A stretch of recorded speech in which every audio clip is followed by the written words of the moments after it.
संपूर्ण खबर को आसवा सुंदरगढ़ में फुटिला गुली सुंदरगढ़ जिला थानापड़ार युवक को गुली माड़ तेज से अल्पके बर्ती जाइछन्ति युवक बाँ गोड़े गुली बाजी गुरुतर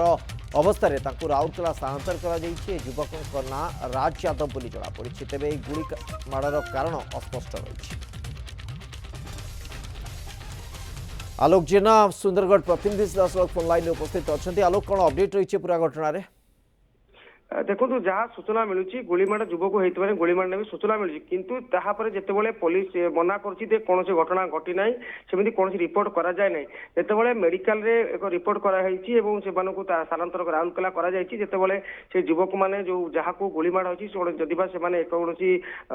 थाना कौन लिखित अभियोग करना जो स्पष्ट होना गुलीमाड़ होती ना तो पुलिस तदंत रही पुलिस तदंत पर ही जना पड़ युवक को गुलीमाड़ होती कि आउ कौन घटना रही तो तमाम युवक को नहीं जितेबाला पुलिस तदंत कर पर जना पुलिस सागर आम जोगाजोग करूँ पुलिस जो रही टाउन थाना आईएस जोगाजोग करूँ आईएस गोटे प्रकार कहते कौन प्रकार सेमती घटना घटी ना मो पास कौन प्रकार खबर ना जो मुझे शुणिक यही घटना शुणिकी घटनास्थल को जाइली किंतु सेठी कौन प्रकार मत मो पाखे खबर ना कौन प्रकार अभियोग मो पाखे यही ना जे ये घटना घटी ना जितेबाला ये घटना बर्तमान सामना को आसूसी जब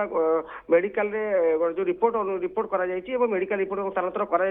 पुलिस तदंत पर ही जना पड़ो स्पष्ट हम गुलिकांड घटी ना कौन घटना घटी। निश्चित भाव आलोक तदंत पर स्पष्टता को अपेक्षा प्रकृत में कौन रही पूरा घटना पुलिस तदंत आरंभ कर। बहुत बहुत धन्यवाद आपंकर सूचना।